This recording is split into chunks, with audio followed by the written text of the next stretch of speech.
Émission spéciale Paléo jusqu'à 9h. On découvre ensemble, on décortique ensemble la programmation de cette édition 2026, 49e du nom. On va en parler tout à l'heure avec Daniel Rossella, que nous avons eu l'occasion de rencontrer, avec Monsieur Monnier, Messieurs Monnier, je devrais dire, père et fils, puisqu'on a rencontré Jacques et Mathieu, mais ça c'est pour tout à l'heure. Mais avant cela, Mike a des choses à vous dire. Le sujet de Mike Pérez.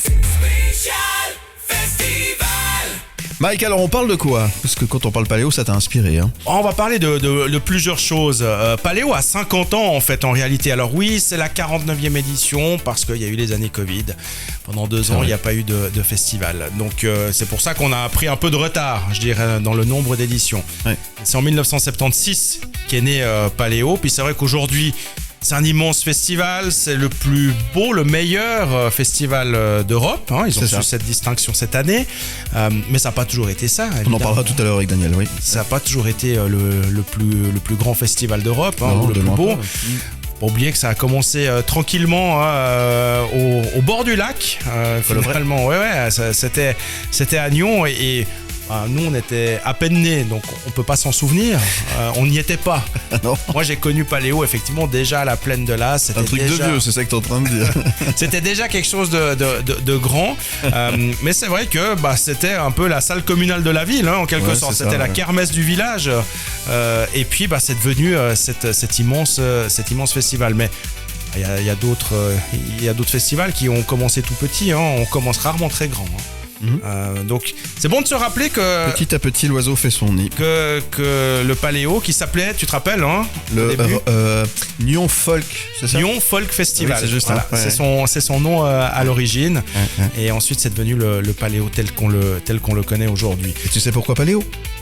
C'est le nom d'un cheval en fait. Donc, alors tu vois, ça tu me l'apprends. Voilà, c'est le nom d'un cheval Paléo. Donc voilà. Donc, Paléo, ils ont misé sur le bon cheval en l'occurrence. Voilà, c'était ma conclusion effectivement. Les billets aussi, hein, on sait que ça va être la foire d'Empoigne la semaine prochaine lorsque la billetterie va ouvrir, et ça fait un certain nombre d'années que tous les billets sont écoulés en à peine quelques minutes. Ça c'est quand même une des forces de ce festival, c'est d'arriver à finalement être sold out le jour même de la mise en vente des billets. Ça n'a pas toujours été le cas non plus, hein. Il a fallu du temps pour construire ce succès, mais aujourd'hui il récolte finalement le fruit de tout ce travail acharné tout au long de ces différentes années. C'est ça. La météo, c'est toujours le facteur clé de Paléo. C'est ce qui nous permet aussi de nous rappeler de certaines éditions, soit parce qu'il a fait très chaud ou autre, mais c'est surtout quand il pleut. La Gadoue. On a tous vécu certainement des concerts mémorables. L'année dernière, il y avait eu un concert de Zao de Sagazan sous la pluie, sous le déluge. Et quand elle chantait et il fait toujours beau au-dessus des nuages, je trouvais qu'il y avait une symbolique quand même qui était assez marrante. Mais c'est vrai que la météo fait partie finalement du mythe Paléo, et que ce soit effectivement quand on est sur le terrain ou bien quand on est embourbé dans les parkings au moment de repartir avec sa voiture. Ça devient une véritable ville éphémère, ça on le répète chaque année, hein. C'est vrai que quand on compte le nombre de festivaliers, de bénévoles et tout ce qui gravite autour, on est à plus de 50 000 personnes qui sont réunies, concentrées sur cette plaine de l'As, hein. Donc 50 000, c'est pas une petite ville, hein. Non.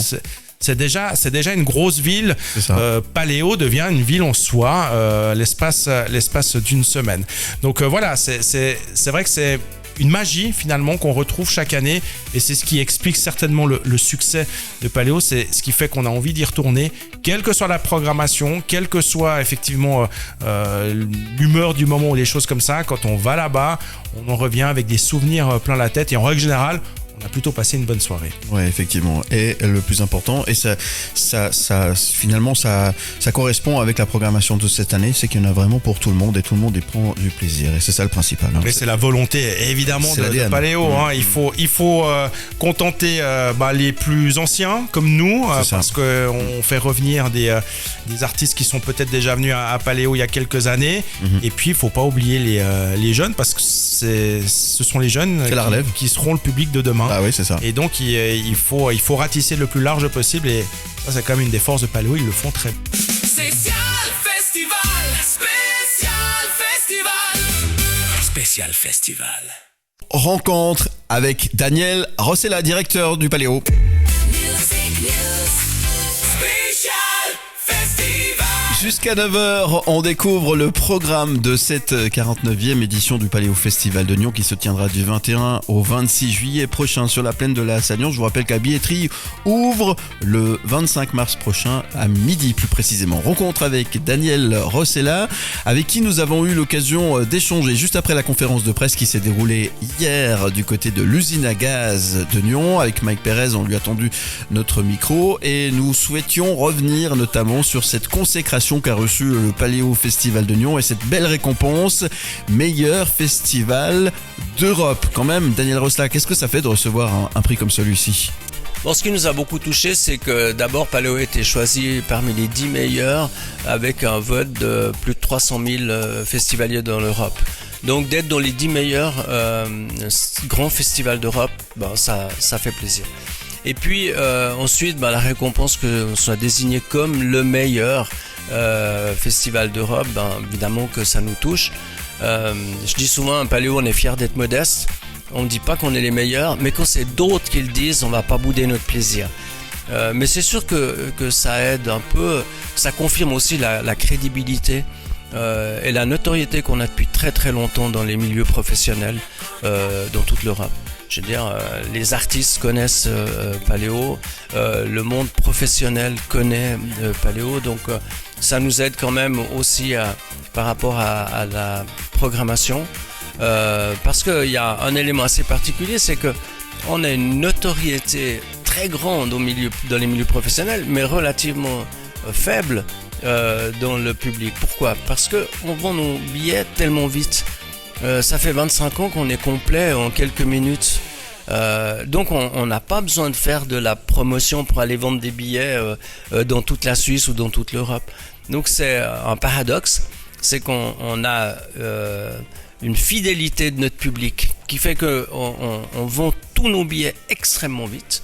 Et puis en même temps, on n'est pas si connu que ça dans d'autres endroits, y compris dans le reste de la Suisse par exemple, quoi. Donc voilà, le fait d'avoir une récompense de ce type-là confirme qu'on a vraiment une très bonne image et une très bonne notoriété au niveau professionnel dans toute l'Europe. Et puis avec le 50e, on espère qu'on va gagner un peu en notoriété auprès du public. Justement, c'est assez marrant d'observer que sur l'affiche, par exemple, il n'y a aucune mention de 49e édition. C'est pour pas qu'on vous bassine avec la 50e ? Non, je sais pas pourquoi. Des fois on le met, des fois pas. Alors l'année prochaine, c'est sûr qu'il y aura un gros 50 sur l'affiche. C'est vrai qu'actuellement, on a plutôt une sorte de visuel qui privilégie l'esthétisme. C'est pas une affiche avec une scène, avec des projecteurs, avec des guitares ou des instruments de musique. Elle n'est pas du tout figurative depuis plusieurs années. C'est une affiche qui est réalisée avec la HEAD dans le cadre de la collaboration avec la HESSO. Sont des jeunes talents qui font l'affiche, chaque fois une autre forme de visuel. Voilà, on a des codes qui évoluent. Là, je sais pas pourquoi on n'a pas mis le 49e, parce que la proposition de l'artiste s'y prêtait pas. J'aime pas les chiffres. Puis 49, c'est quand même moins bien que 50, donc on patiente un peu, puis on aura un gros 50 l'année prochaine. Spécial Festival. Daniel Rossella. Bon Mike, on n'en saura pas plus en ce qui concerne la 50e édition. On reste focalisé pour l'instant sur la 49e. Mais évidemment que dans un coin de la tête, on pense tous déjà à l'année prochaine, à la 50e. Alors, j'imagine que l'équipe de Paléo, elle a ça, justement, dans un coin de la tête. Même si là, on va se focaliser sur 2026. Voilà, on sait qu'il y aura, oui, évidemment qu'il y aura un 50 sur l'affiche. On espère qu'on va quand même mettre en avant tout cela. C'est beaucoup trop tôt pour en parler, pour évoquer ça. Mais on sait déjà que 2027 sera un millésime mémorial particulier. Ouais. Mémorable, pas mémorial, mémorable. Oui, non, Ouais. mais il n'y a pas beaucoup de festivals qui peuvent se targuer d'avoir une aussi belle longévité. Un demi-siècle, on en parlera bien sûr et on sera là pour fêter ça, mon cher Mike. Spécial Festival.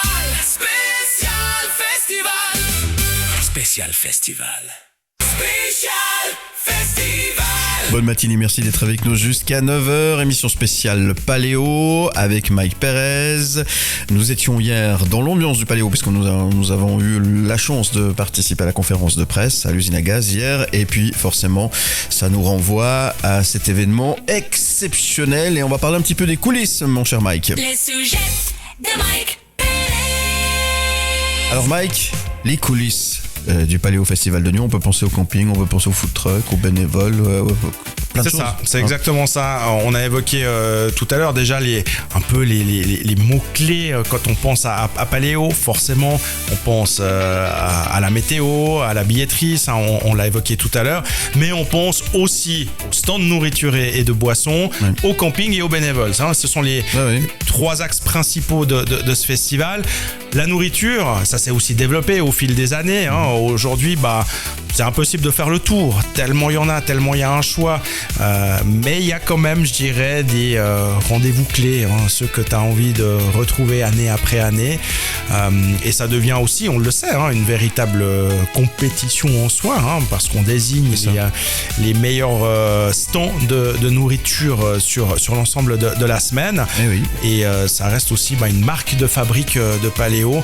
Des fois, on se retrouve là-bas, ne serait-ce que pour justement partager un moment avec ses amis, et que ce soit autour d'un plat ou autour d'un verre. Les bénévoles, on le sait, toute grande manifestation aujourd'hui, enfin toute manifestation, grande ou petite, repose sur les bénévoles. Paléo, ils en ont fait aussi justement une de leurs forces depuis de nombreuses années. On peut s'appuyer sur un bon nombre de bénévoles, ils sont plusieurs milliers. C'est les petites mains qu'on ne voit pas toujours, mais sans lesquelles le festival ne pourrait pas fonctionner. Et on les croise, évidemment, on les croise tout au long de la soirée, que ce soit derrière les stands, que ce soit en coulisses, toutes ces équipes techniques aussi qui travaillent pour préparer les scènes, mais il y a aussi toute l'intendance. Donc voilà, il y a une véritable armada qui se met en place chaque année pour recruter ces bénévoles et puis pour les accompagner évidemment tout au long du festival. Et puis le dernier point que je voulais évoquer avec vous, c'est évidemment le camping. On évoque toujours le camping. Ça aussi, ça a changé. Qu'est-ce que ça a évolué ces dernières années. Aujourd'hui, c'est presque devenu un festival off finalement. Oui, c'est ça. C'est un hôtel presque. Voilà, il y a des endroits pour aller dormir qui sont relativement confortables. Il y a aussi des animations, des spectacles qui sont prévus au sein du camping. Il y a aussi des stands de nourriture au camping même. Donc c'est pour ça que je dis on est presque dans un festival parallèle. C'est ça. Mais qui vit. 24 heures sur 24. Voilà. Si vous avez l'intention de pas beaucoup dormir, allez au camping et puis vous passerez assurément. Alors ça, je vous le garantis, vous passerez un très très bon moment. Et puis un dernier point que je voulais évoquer encore, c'est ce côté effectivement gobelet réutilisable. C'est vrai que peut-être que Paléo, moi dans mon souvenir, c'est un des premiers festivals que j'ai vu, une de ces premières grandes manifestations où on commençait à utiliser des gobelets en plastique. Oui, c'était précurseur. Consignés et effectivement qui sont réutilisés. Et ça, c'est quelque chose qui a perduré, qui existe encore et toujours. Et comme quoi, Paléo aussi, par moment, a su être avant-gardiste. Et c'est quelque chose qui aujourd'hui est largement établi et qui fonctionne très bien. Ouais, et puis ils le sont toujours, avant-gardistes en termes de sur l'aspect écologique. Ils sont très très très vigilants avec tout ce qui est possible de pouvoir notamment. Dans le courant de l'année, ils ont mis en service cette centrale solaire, des panneaux photovoltaïques qu'ils ont installés sur la ferme de Paléo. C'est ça. Qui va servir à alimenter en bonne partie les besoins en électricité du festival. Donc la moitié ils disent. Oui, donc il y a une vraie conscience par rapport à ça et Paléo essaye de faire attention aussi à son empreinte par rapport à l'écologie et c'est important de le souligner aussi.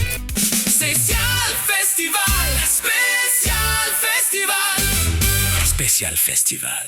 Bonjour Vanille. Bonjour Philippe, bonjour à tous. La chronique de Vanille. Nous allons parler vin et des vignerons et du mois de mars et des deux finalement du mois de mars pour les vignerons justement ma chère Vanille aujourd'hui. Exactement, parce que quand on pense au travail des vignerons, on imagine directement les vendanges en automne. Et en fait, il y a un autre moment qui est très important dans l'année, c'est le mois de mars. Car en mars, en fait, dans les caves suisses, tout le monde s'active. C'est la période en fait de la mise en bouteille. C'est ça. Ce sont les vins du dernier millésime qui quittent les cuves ou les barriques pour être mis en bouteille et commencer du coup leur nouvelle vie. Donc c'est vraiment l'étape clé où le vin il prend sa forme définitive en fait au final.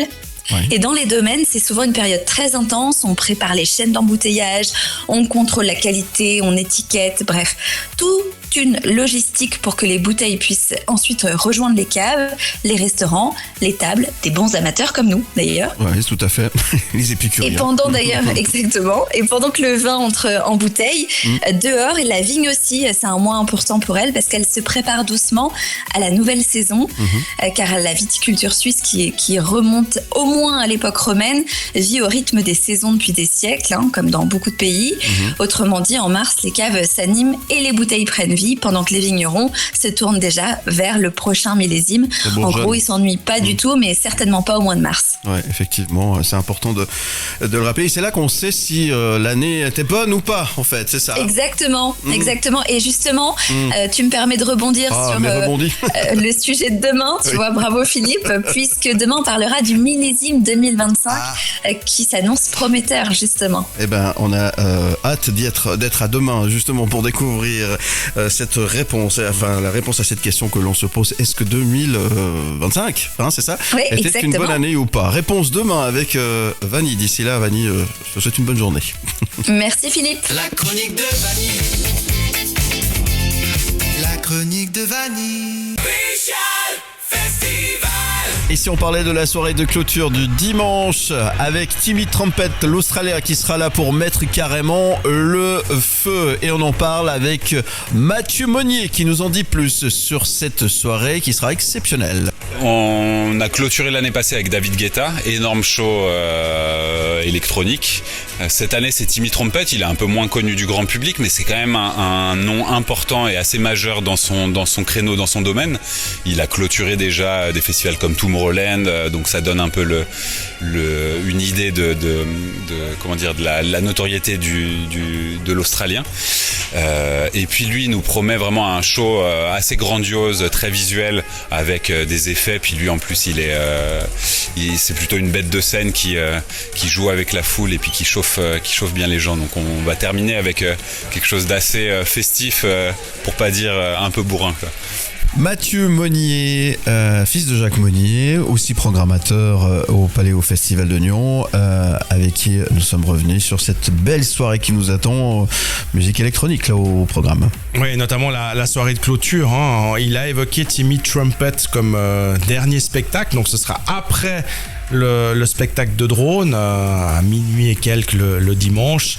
C'est lui qui va mettre un point final à cette 49e édition. Timmy Trumpet, c'est pas forcément le DJ le plus connu auprès du grand public, en tout cas évidemment moins que David Guetta ou d'autres. Mais je peux vous assurer, pour l'avoir vu une fois en concert, ça vaut le détour. Voilà, il va assurer le show, il va vraiment, il va vous surprendre. Ça c'est clair et net. Et je peux vous assurer que ça vaut la peine d'aller le voir parce que lui c'est un showman. Il est avec sa trompette, d'où son nom, évidemment. Il peut te faire des moments très très calmes, très relaxants à la trompette et derrière il t'envoie des monstres basses. Donc Timmy Trumpet, c'est vraiment pour moi, alors ça va être un de mes coups de cœur assurément de la semaine, et je vous invite à noter, à cocher ce rendez-vous. Prévoyez pas d'aller travailler trop tôt le lundi matin parce que moi je vous invite à rester pour la clôture avec Timmy Trumpet. Special Festival. Special Festival. Special Festival. Special Festival.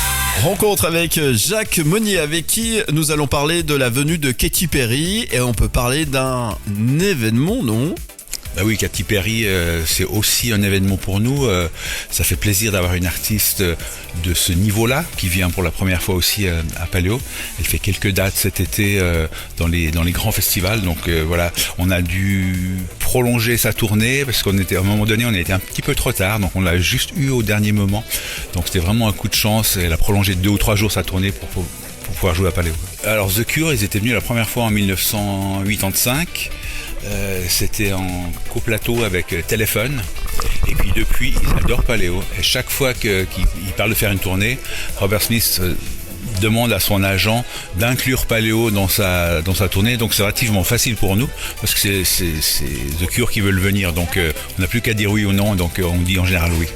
Il y a les valeurs sûres, mais on s'est concentré beaucoup aussi sur la nouvelle génération, sur les artistes du moment comme Marguerite, comme Solane, comme Mickey, comme Elena qui fait un carton là depuis son passage à Star Academy. Donc pour nous c'est important, c'est de renouveler notre public avec des artistes qui attirent un jeune public et puis faire plaisir aussi aux festivaliers plus anciens qui étaient là, qui nous ont soutenus il y a 10, 20, 30 ans. Donc voilà, on doit trouver cet équilibre pour faire plaisir à plusieurs générations. Jacques Monnier, le numéro 2 du Paléo Festival de Nyon. Il est aussi fondateur avec Daniel Rosselin. Depuis le début, Jacques Monnier, programmateur que nous avons eu la chance aussi de rencontrer, mon cher Mike. Ouais, et là, on fait le bilan de la prog. Et cette question habituelle, Philippe. Ouais. Alors, cette prog, comment voilà. Moi, j'aime bien. Personnellement, je trouve qu'il y en a pour tout le monde et j'aime bien cet esprit. C'est vraiment l'ADN de Paléo, c'est ce qu'on disait tout à l'heure. Il faut plaire au plus large public possible. Donc, on contente les plus vieux, comme nous. Voilà, merci. Avec The Cure, avec Julien Clerc. Et comme on suit un peu la tendance, plus de Cure pour moi, mais oui, on s'adapte et tout ça. Et puis on essaye évidemment d'aller chercher les plus jeunes. Avec Théodora, c'est le meilleur exemple. Donc voilà, on essaye de ratisser le plus large possible, de proposer la programmation la plus variée possible. Et je crois que là, l'objectif, il est parfaitement réussi. Moi, j'ai toujours, il y a un baromètre pour savoir si une prog, elle est bonne ou pas. C'est, tu sondes effectivement les différentes classes d'âge. Et tu vas demander à un cinquantenaire et puis tu vas demander à un ado ce qu'il en pense. Et je crois que de manière générale, ça plaît au plus grand nombre. À partir du moment où tu plais au plus grand nombre, c'est que t'as ton objectif. Effectivement, et de toute façon, c'est l'esprit Paléo qui est là et ça fonctionne très très bien. Pour toutes les infos concernant Paléo, vous allez sur le site internet paléo.ch. La billetterie ouvre fin du mois. C'est la semaine prochaine, exactement. Dans une semaine, mercredi prochain, à midi. Soyez au taquet parce que, allez, on fait un pronostic combien de temps? 8 minutes, 10 minutes, 12 minutes? Je sais pas, ça va toujours trop vite. Ça va partir très très vite. Ouais.